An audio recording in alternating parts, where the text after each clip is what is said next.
Hi, this is Revathi. Welcome to అందమైన కథల పొదిరిల్లు. Video చూస్తున్న ప్రతి ఒక్కరికి, అలాగే లైక్స్, కామెంట్స్తో ఎంకరేజ్ చేస్తున్న వారందరికీ నా హృదయపూర్వక ధన్యవాదాలు. ప్రేమ మనసులు ఎపిసోడ్ నెంబర్ 103.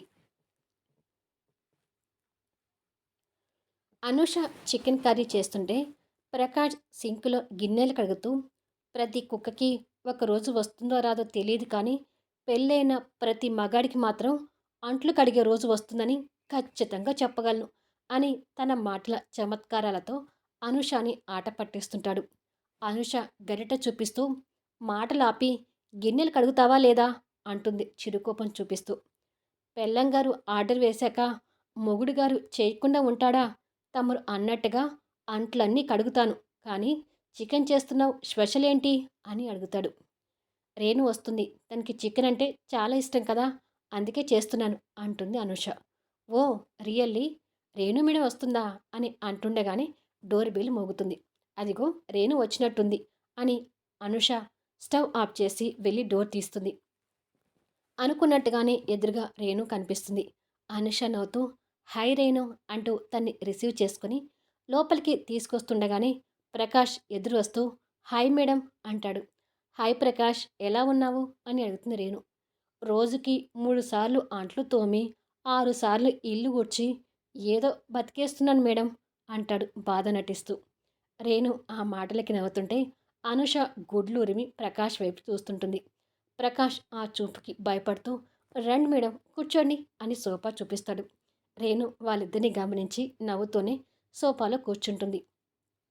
ముగ్గురు కాసేపు ఆ మాట ఈ మాట అయిపోయిన తర్వాత అనుష టీవీలో వాళ్ళ పెళ్లి వీడియోని ఆన్ చేస్తుంది. వాళ్ళ పెళ్లిలో అశోక్ రేణు చేసిన అల్లరి కనిపిస్తుంటుంది. రేణు ఆ వీడియో చూస్తుండగానే అనుష మాట్లాడుతూ, సార్కి నువ్వంటే చాలా ఇష్టం రేణు. సార్ అమెరికాలో ఉన్న మనసు మాత్రం నీ దగ్గరే ఉండిపోయింది. ప్రతి క్షణం నీ బాగోగుల గురించి తెలుసుకుంటుండేవారు. నీ విషయంలో చాలా కేరింగ్ చూపించేవారు అని మాట్లాడుతుంటుంది. ప్రకాష్ కూడా మాటను అందుకుంటూ, అవును మేడం, సార్ మిమ్మల్ని వదిలి వెళ్ళినా మా ద్వారా మిమ్మల్ని ప్రతి క్షణం కనిపెట్టుకుంటుండేవారు. మీ మీద ఎంత ప్రేమ లేకపోతే ఇలా చేస్తారో చెప్పండి అని రేణు మనసు మార్చాలని చూస్తుంటారు. కానీ రేణు ఆ మాటలని మౌనంగా వింటూ ఉంటుంది. అదే సమయంలో అశోక్ ఓ ప్రదేశంలో ఒంటరిగా కూర్చొని రేణు చక్రవర్తి గారితో మాట్లాడిన విషయాలు గుర్తు తెచ్చుకుంటూ, నన్ను ఎప్పటికీ క్షమించలేనంతగా మొండిదానివి అయిపోయావన్నమాట. గంటలు గడిచి రోజులు దగ్గర పడే కొద్దీ నువ్వు దూరమైపోతావనే నిజాన్ని జీర్ణించుకోలేకపోతున్నాను రేణు అని అనుకొని బాధపడుతుంటాడు. అదే రోజు నైట్ 10 అవుతుంటుంది. వెంకటమ్మ రేణు కోసం ఎదురు చూస్తుండగా రేణు అప్పుడే వచ్చి సైలెంట్గా ఉన్న ఇల్లుని గమనిస్తుంటుంది. వెంకటమ్మ నేల చూపులు చూస్తూ, ఇంట్లో లాస్య మేడం తప్ప ఎవ్వరూ లేరు. ఆనందబాబు గారు ఎప్పుడు వస్తారో తెలీదు. జగదీష్ బాబు గారి గురించి అసలే తెలియదు. పెద్దయ్య గారు, పూర్ణ మేడం, భారతీ మేడం ఫంక్షన్ ఉందని ఊరు వెళ్ళారు. రేపు పొద్దుటికి వస్తానన్నారు. మీకోసం డైనింగ్ టేబుల్ మీద అన్నీ సర్ది పెట్టాను. నన్ను ప్రేమిస్తున్న మా మామకి వెళ్ళి భోజనం పెట్టుకోవాలి. నేను ఇంటికి వెళ్తున్నాను. మీరు కూడా వెళ్ళి భోజనం చేయండి అని చెప్పి వెళ్ళిపోతుంది. వెంకటమ్మ తీరికి రేణు కాస్త నవ్వుకుంటూ లాస్య రూమ్లో లైట్ వెలగడం గమనిస్తూ తన రూమ్లోకి వెళ్తుంది. అశోక్ లేని రూమ్ బోసిగా కనిపిస్తుంటుంది. అశోక్ ఇంకా రాలేదేంటి అని అనుకుంటూ ఎదురుగా కనిపిస్తున్న బెస్ట్ లవ్ కపుల్ అవార్డుని గిఫ్ట్ని చేతిలో తీసుకొని చూస్తుంటుంది. ఇలా ఓ గంట తర్వాత డోర్ బెల్ మోగుతుంది. అశోక్ వచ్చాడనుకుంటా అని రూమ్ నుంచి బయటకు వచ్చి పైనుంచి డోర్ వైపు చూస్తుండగానే లాస్య వెళ్ళి డోర్ తీస్తుంటుంది. రేణు కిందికి దిగేసరికి గుమ్మం దగ్గర బాగా డ్రింక్లో ఉన్న అశోక్ లాస్య భుజాల మీద హక్ చేసుకున్నట్టుగా వాలి, అవును, ఈరోజు బాగా తాగాను, బాధతో తాగాను అని మాట్లాడుతుంటాడు. రేణు వాళ్ళిద్దరిని అలా చూస్తుండగానే లాస్య అశోక్ని పట్టుకొని తీసుకొచ్చి సోఫా మీద కూర్చోబెట్టి డోరి పెట్టడానికి వెళ్తుంది. రేణు మైకల్లో ఉన్న అశోక్ దగ్గరికి వచ్చి, ఏంటి అశోక్ ఇంతలా తాగావు అని అడుగుతుంది. అశోక్ వాలిపోతున్న కళ్ళతో రేణుని చూస్తూ, నీ కారణంగానే ఇలా తాగాను అని పూర్తి మత్తులోకి వెళ్ళి సోఫా మీద పడుకుంటాడు. రూమ్లోకి వెళ్దాం పదా అశోక్ అని రేణు అశోక్ని లేపబోతుంటే, ఆగు అంటుంది లాస్య. రేణు లాస్య వైపు చూస్తుంటుంది. లాస్య దగ్గరికి వచ్చి, బావా, ఈ పరిస్థితికి రావడానికి కారణం నువ్వేనని చెప్పాడు కదా, ఇంకా సరిపోలేదా? నువ్వు ఇంకా ఇక్కడే ఉంటే బావ మాకు దక్కేటట్టుగా కనిపించడం లేదు అని మత్తులో ఉన్న అశోక్ని తీసుకుని తన రూంలోకి వెళ్ళబోతుంటే, అశోక్ని ఎక్కడికి తీసుకెళ్తున్నావు లాస్య అని అడుగుతుంది. బావ ఈరోజు నా రూంలోనే పడుకుంటాడు, నువ్వెళ్ళు అంటుంది. ఆ మాటకి రేణు ఆశ్చర్యపోయి చూస్తుంటే, ఏంటి అలా చూస్తున్నావు? బావకి నాకు శారీరక సంబంధం ఉందని చెప్పాను కదా, ఈరోజు బావ నాతో గడుపుతాడు, నువ్వెళ్ళు అని అశోక్ని రూంలో తీసుకెళ్ళి రేణు మొహాన డోర్ వేస్తుంది. ఆ పరిస్థితికి రేణు కన్నీళ్లు పెట్టుకుంటూ నిలబడుతుంది. లాస్య అశోక్ని బెడ్ మీద పడుకోబెట్టి, ఏంటి బావా, దానికోసం ఇలా తయారవుతున్నావు? నీకు వరుసైన నన్ను పక్కన పెట్టుకొని రేణు రేణు అంటావెందుకు అని అక్కడున్న సోఫా మీదకి వచ్చి కూర్చొని, అసలు అతన్ని చూసి భయపడుతున్నాను కానీ లేకపోతే నీకు ఎప్పుడో మత్తు మందిచ్చి నీతో కమిట్ అయ్యేదాన్ని. ఈ రోజుతో మన మధ్య ఉన్న సంబంధం నిజమేనని పూర్తిగా రేణు నమ్ముతుంది. దీంతో మనకు అడ్డు లేకుండా వెళ్ళిపోతుంది అని రేణుని తిట్టుకుంటూ సోఫా మీద పడుకుంటుంది. ఇక్కడ రేణు కన్నీళ్లు పెట్టుకుంటూ రూమ్లోకి వెళ్ళి డోర్ వేసుకొని ఏడుస్తుంటుంది. తెల్లారి అశోక్ మగతగా నిద్రలేచి ఎదురుగా సోఫా మీద పడుకున్న లాస్యని ఆశ్చర్యంగా చూసి చుట్టూ రూమ్ని చూసుకొని, నేనేంటి ఈ రూమ్లో ఉన్నాను అని అనుకుంటుండగానే లాస్య కూడా నిద్ర లేచి అశోక్ని చూస్తూ, లేచావా బావా అని అంటుంది. అశోక్ బెడ్ దిగి, నేను నీ రూమ్లో ఉన్నానేంటి అని అడుగుతాడు. రాత్రి బాగా డ్రింక్ చేసి ఇంటికి వచ్చావు బావా, ఆ మత్తులోనే నా రూమ్లోకి వచ్చి పడుకున్నావు అని అంటుంది. నేను నీ రూమ్లోకి వచ్చి పడుకున్నానా అని ఆశ్చర్యంతో ఆలోచిస్తూ, నాకేమీ గుర్తుకు రావడం లేదు. అయినా నేను నీ రూమ్లోకి వచ్చినప్పుడు తిరిగి పంపించాలి కదా, ఇక్కడెందుకు పడుకొనిచ్చావు అని అడుగుతాడు సీరియస్గా. మత్తులో పైకి వెళ్ళలేవని ఊరుకున్నాను బావా, అయినా ఇప్పుడు ఏం జరిగిందని అంతలా సీరియస్ అవుతున్నావు అని అడుగుతుంది. షటప్ లాస్య, వయసులో ఉన్న ఒక అబ్బాయి అమ్మాయి ఒకే రూమ్లో పడుకోవడం తప్పని నీకు తెలీదా? పెళ్ళి కావాల్సిన ఆడపిల్లవి, ఆ మాత్రం జ్ఞానం లేకపోతే ఎలా అని తిడతాడు. వామ్మో, మత్తులో వచ్చి పడుకున్నావంటేనే ఇలా సీరియస్ అవుతున్నాడు, ఇక నేనే రూమ్లో తీసుకొచ్చి పడుకోబెట్టానని తెలిస్తే ఇంకెన్ని తిడతాడో అని మనసులో అనుకొని భయపడుతుంటుంది. అశోక్ తన వైపు కోపంగా చూస్తూ, నేను నీ రూమ్లోకి వచ్చానని విషయం రేణుకు తెలుసా అని అడుగుతాడు. తెలుసు అంటుంది. తెలుసా? ఛ, రేణు ఏమనుకుందో ఏమో అనుకుంటూ అక్కడి నుంచి వెళ్తాడు. అశోక్ రూమ్లోకి వెళ్ళేసరికి రేణు వెళ్ళడానికి లగేజ్ సర్దుతుంటుంది. అశోక్ అది చూసి, ఇప్పుడు లగేజ్ సర్దుకుంటున్నావేంటి రేణు, నువ్వు వెళ్ళేది రేపు కదా అంటాడు. అవును అశోక్, మలేషియా వెళ్ళేది రేపే, కానీ ఈరోజు అక్క వాళ్ళ ఇంట్లో ఉండి బాబుతో టైం స్పెండ్ చేయాలనుకుంటున్నాను అని బ్యాగ్కి జిప్పు పెట్టి లగేజ్ సర్దటం పూర్తి చేస్తుంది. అది కాదు రేణు, నీకు బాబుని చూడాలనిపిస్తే చూసి మళ్ళీ ఇక్కడికే వచ్చేసేయి అంటాడు. వద్దులే అశోక్, ఇక నేను ఈ ఇంటికి రావద్దనుకుంటున్నాను అని అంటూ బ్యాగ్ని చేతిలోకి తీసుకుంటుంది.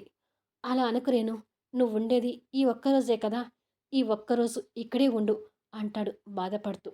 లేదు అశోక్, ఈ ఒక్కరోజు అక్క వాళ్ళతో ఉండాలనుకుంటున్నాను అని బ్యాగ్ తీసుకొని వెళ్తుంటుంది. పోనీ నేను వచ్చి డ్రాప్ చేస్తాను ఉండు రేణు అంటాడు. వద్దు అశోక్, క్యాబ్ బుక్ చేసుకున్నాను అని వెళ్తుంటుంది. రేణు అలా వెళ్తుంటే బాధతో అశోక్ గుండె బరువెక్కుతుంటుంది. రేణు కిందికి దిగేసరికి వెంకటమ్మ తన పని తాను చేసుకుంటుండగా, ఫంక్షన్ బాగా జరిగింది కదమ్మా అంటూ భారతి, పూర్ణ, చక్రవర్తి గారు లోపలికి వచ్చి లగేజ్తో బయలుదేరిన రేణుని చూస్తుంటారు. లాస్య రేణుని అలా చూసి తెగ సంతోషపడుతుంటుంది. చక్రవర్తి గారు, భారతి, వెంకటమ్మ బాధగా చూస్తుంటే పూర్ణ ముభావంగా చూస్తుంటుంది. రేణు అందరినీ చూసి చివరిగా అశోక్ వైపు చూసి లగేజ్తో గడప దాటి బయటికి వెళ్తుంటుంది. ఇంతలో వెంకటమ్మ మొగుడు రేణుకి ఎదురొచ్చి చూస్తుంటే, వెంకటమ్మ చాలా మంచిది, తనని బాధ పెట్టకుండా చూసుకోరాములు అని అంటుంది. అతను రేణు వెళ్ళడం బాధగా చూస్తూ, అలాగేనమ్మా అని తన చేతుల నుంచి లగేజ్ తీసుకొని తన వెనక క్యాబ్ వరకు వెళ్తాడు. రేణు క్యాబ్ ఎక్కి వెళ్ళిపోతుంటే అశోక్ టెర్రస్ నుంచి చూసి కన్నీళ్ళు పెట్టుకుంటాడు. పూర్ణ అంతే ముభావంతో తన రూమ్లోకి వచ్చేసరికి ఒక పేపర్ మీద, నన్ను క్షమించి మీ గాజులు తీసుకోండి మేడం అని రాసి ఆ పేపర్ మీద గాజులుంటాయి. పూర్ణ ఆ గాజులను చేతిలో తీసుకొని చూస్తుంటుంది. ఆ రోజంతా ఆ కుటుంబంలో వెలితి కనిపిస్తుంటుంది. ఒకరికొకరు మాట్లాడుకోవడం మానేశారు. పూర్ణలో అదే ముభావం కనిపిస్తుంటుంది. లాస్య సంతోషానికి మాత్రం హద్దులు లేకుండా పోతుంది. ఆ రోజంతా అశోక్‌కి తిండి, నిద్ర లేదు. భారతి చక్రవర్తి గారితో పాటు పూర్ణ కూడా అశోక్ బాధని, కన్నీళ్ళని చూస్తుంటుంది. కొడుకు అలా కన్నీళ్ళు పెట్టుకోవడం చూసి పూర్ణ మనసు కూడా బాధపడుతుంటుంది. మరుసటి రోజు లాస్య గార్డెన్లోకి వచ్చి స్నేహితురాలతో ఫోన్ మాట్లాడుతూ ఫైనల్గా రేణు ఈ ఇంటి నుంచి శాశ్వతంగా వెళ్ళిపోయింది.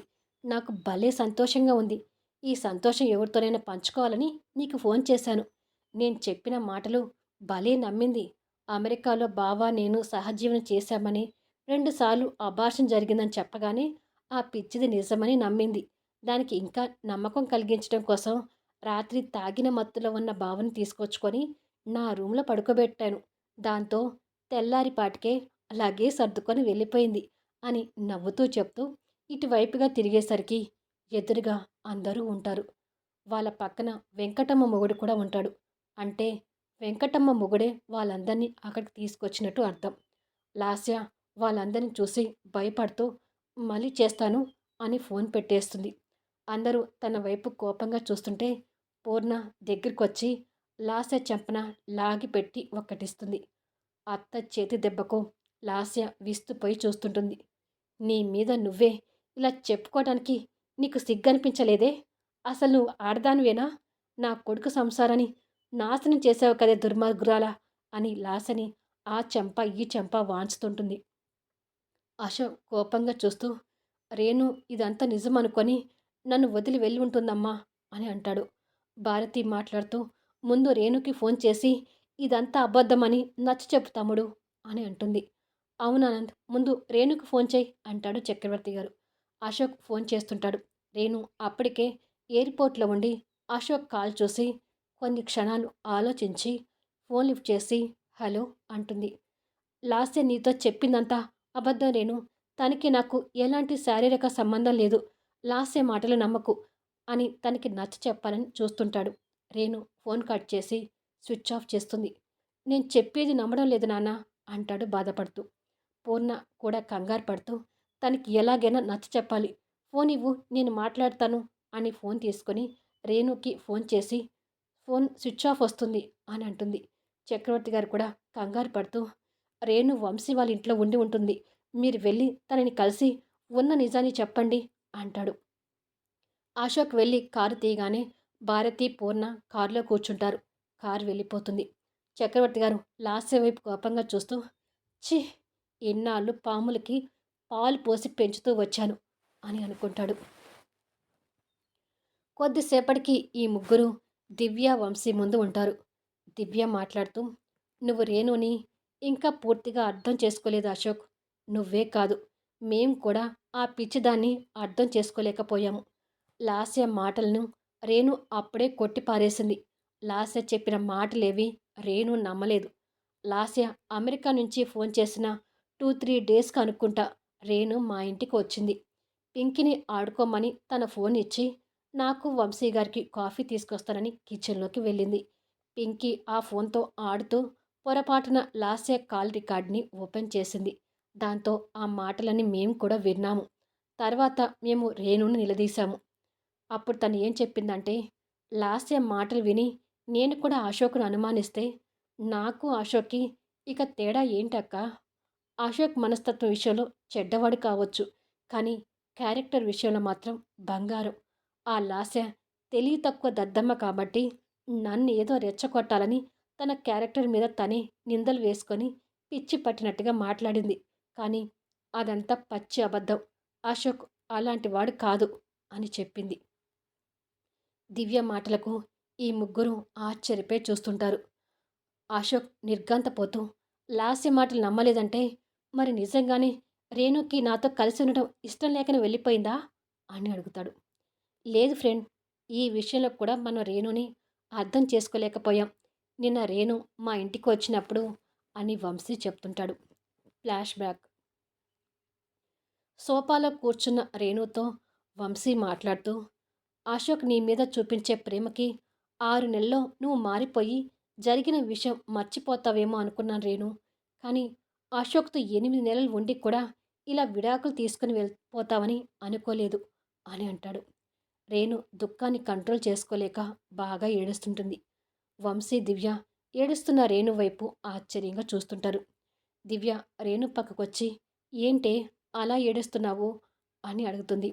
రేణు దివ్యని హగ్ చేసుకొని, 8 నెలలు కాదు, 6 నెలలు కాదు, అశోక్ నా మీద చూపించే ప్రేమకి 2 నెలల్లోనే అంతా మర్చిపోయి అశోక్ని ప్రేమించడం మొదలుపెట్టాను.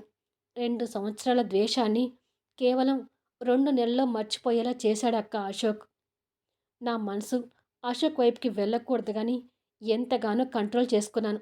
కానీ అశోక్ నా మీద చూపించే లవ్, కేరింగ్ ముందు నా ద్వేషం ఓడిపోయింది.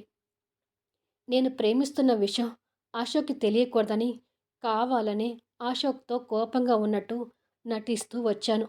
అశోక్‌తో సహా అందరికీ నా మీద చెడు అభిప్రాయం కలగాలని మందు తాగినట్టు యాక్టింగ్ చేశాను. కానీ అందులో ఫెయిల్ అయ్యాను. అశోక్ మీకు సహాయం చేయడం కోసం ఎంతగానో ట్రై చేశాడని నాకు కూడా తెలుసు. అలాంటి అశోక్ మీకు విరుద్ధంగా వేలంపాటకి వచ్చాడంటే నేనెలా నమ్ముతాను? ఆ రోజు నేనది వంక పెట్టుకొని డివోర్స్ కావాలని అశోక్‌ని కావాలని రెచ్చగొట్టి, గొడవ పడి, నిద్ర మాత్రలు మింగాను. చివరికి అశోక్‌ని డివోర్స్‌కి ఒప్పించాను. అశోక్‌కి నా మీద ద్వేషం కలిగితేనే నన్ను మర్చిపోతాడనుకున్నాను. ఆ రోజు మీ ఛాంబర్ అద్దాలు పగలగొట్టి, మీ ఆఫీస్‌లోకి ఎందుకు ఎంటర్ అవుతున్నాడో నాకు కూడా ఫస్ట్ అర్థం కాలేదు. తర్వాత అక్కడికి వెళ్ళాక ఫైల్స్‌తో కనిపిస్తున్న అశోక్‌ని చూశాను. అక్కడే కెమెరా పడి ఉండటం కూడా గమనించాను. నేను చేయబోతున్న పనికి అశోక్ ముందు బాధపడినా తర్వాత నా మీద ద్వేషం పెంచుకుంటాడు అనుకున్నాను. కావాలనే స్టాఫ్ ముందు అశోక్‌ని అవమానించాను. ఆ తర్వాత నేను కూడా అంతకన్నా ఎక్కువే బాధపడ్డాను. కానీ అశోక్‌ని నేను ఎన్ని మాటలు అంటున్నా అన్నీ మౌనంగా భరించాడు, బాధపడ్డాడు. కానీ నా మీద ద్వేషాన్ని, కోపాన్ని కలిగించలేకపోయాను. కానీ అశోక్‌ని రక్తపు బట్టలు చూసి తట్టుకోలేకపోయాను. ఇక ఆ రోజు నుండి అశోక్‌తో రూడ్‌గా ప్రవర్తించలేకపోయాను అని చెప్పి ఏడుస్తుంటుంది. వంశీ ఆశ్చర్యపోతూ, ఇలా ఎందుకు చేస్తున్నావు రేణు? అశోక్‌ని ప్రేమిస్తున్నానని చెప్పి అశోక్‌తో కలిసి ఉండొచ్చు కదా అంటాడు. రేణు ఏడుస్తూ, అలా చేయలేను బావగారు. పూర్ణ మేడంకి నేనంటే ఫస్ట్ నుంచి ఇష్టం లేదు. నన్ను కోడలుగా యాక్సెప్ట్ చేయలేకపోతున్నారు. ఇన్నాళ్ళు నన్ను కష్టంగానే భరిస్తూ వచ్చారు. మేడంకి లాస్య అంటే చాలా ఇష్టం. లాస్య, అశోక్ ఒకటి కావాలని మేడం కోరిక. అందుకే నన్ను కోడలిగా ఒప్పుకోలేకపోతుంది. ఆంటీ అని పిలుస్తున్నా కూడా భరించలేక మేడం అని పిలవమని చెప్పింది. పైగా నా కారణంగా ఆ తల్లి కొడుకుల మధ్య మాటలు కూడా లేవు. ఇద్దరి మనసులో ఒకరి మీద మరొకరికి అభిమానం ఉన్నా నా కారణంగా ఆ తల్లి కొడుకులిద్దరూ మనస్ఫూర్తిగా మాట్లాడుకోలేకపోతున్నారని అర్థమైంది. ఇన్నాళ్ళు అనాథగా పెరిగిన అశోక్‌కి తల్లి ప్రేమ దక్కాలనుకున్నాను. అశోక్‌కి తల్లి ప్రేమ దక్కాలంటే నేను అశోక్ జీవితంలో నుంచి బయటికి రావాలనుకొని ఇదంతా చేశాను. అశోక్ విడాకులకి ఒప్పుకున్నప్పుడు తనకి నా ప్రేమ దక్కకపోయినా ఆ తల్లి కొడుకులిద్దరూ ఒక్కటవుతారనే సంతోషం కలిగింది అని అంటుంది. కానీ రేణు, అశోక్ నిన్ను అంతగా ప్రేమిస్తున్నాడు కదా! మరి అశోక్ గురించి ఎందుకు ఆలోచించడం లేదు అని అడుగుతుంది దివ్య. రేణు కన్నీళ్ళు తుడుచుకుంటూ, అసలు నాకు ఆ శ్రీరామ్‌తో పెళ్ళయ్యుంటే అశోక్‌కి కూడా ఈ పాటికి లాస్యతో పెళ్ళయ్యేది. అశోక్ లాస్యని పెళ్లి చేసుకోవాలని నిర్ణయించుకున్నప్పుడు నన్ను మర్చిపోవాలనే నిర్ణయం కూడా తీసుకునే ఉంటాడు కదా! అశోక్‌కి నేను దూరంగా వెళ్ళిపోతే కాలమే అశోక్ నన్ను మర్చిపోయేలా చేస్తుంది. ఆ తర్వాత పూర్ణ మేడం కోరుకున్నట్టుగానే అశోక్ లాస్యని పెళ్లి చేసుకుంటాడు. దాంతో తల్లి కొడుకులు కూడా కలిసిపోతారు. ఆ తల్లి కొడుకులు ఒకటి కావాలంటే వాళ్ళ మధ్యలో నుంచి నేను వెళ్ళిపోవాలక్కా అని ఏడుస్తుంటుంది. ప్రెజెంట్ రేణులో మరో కోణం గురించి విన్న ఆ ముగ్గురికి కన్నీళ్ళు వస్తుంటాయి. పూర్ణ కన్నీళ్ళు పెట్టుకుంటూనే అశోక్ 2 చేతులు పట్టుకొని, నాకు నా కోడలు రేణు కావాలి అనంత్. నా కోడల్ని మనింటికి తీసుకురారా అని వేడుకుంటుంది. వంశీ చేతి వాచ్ చూసుకుంటూ, టైం అయిపోయింది. రేణు ఈ పాటికే ఫ్లైట్‌లో ఉండి ఉంటుంది అని అంటాడు. పూర్ణ కన్నీళ్ళు పెట్టుకుంటూనే, ఏదో ఒకటి చేసి నా కోడల్ని నా కళ్ళ ముందుకు తీసుకురా ఆనంద్ అని ఏడుస్తుంటుంది. అశోక్ తన పాత జ్ఞాపకాల్ని గుర్తు చేసుకొని అశోక్‌ని వదిలి ఉండలేక 2 రోజులకే ముంబై నుంచి హైదరాబాద్ వచ్చిన రేణుని గుర్తు చేసుకొని ఆలోచిస్తూ, రేణు నన్ను ప్రేమించటం నిజమైతే నన్ను చూడకుండా ఎక్కువ రోజులు ఉండలేదు. ఖచ్చితంగా నన్ను వదిలిపెట్టి వెళ్ళలేదు. తను ఎయిర్‌పోర్ట్‌లోనే ఉండి ఉంటుందని నా మనసు చెప్తుంది. మనం ఫాస్ట్‌గా ఎయిర్‌పోర్ట్‌కి వెళ్ళాలమ్మా అని ముగ్గురు బయలుదేరతారు. రేణు గురించి పూర్తిగా తెలుసుకున్న చక్రవర్తి గారు మరో కారులో కోడలి కోసం ఎయిర్‌పోర్ట్‌కి వస్తుంటాడు. ఆ తర్వాత ఏం జరుగుతుందనేది నెక్స్ట్ వీడియోలో చూడండి. సారీ, తొందరలో ఫుల్ వీడియోనే వచ్చింది. అంటే నాకు కూడా వాళ్ళిద్దరు కలవబోతున్నారనే ఆనందం, ఎక్సైట్‌మెంట్‌తో అలా చెప్పాను. సో, ఈ వీడియోపై మీ అభిప్రాయాలు తెలుపుతూ కామెంట్స్ ఇవ్వండి. అలాగే లైక్స్ ఇచ్చి ఎంకరేజ్ చేయండి.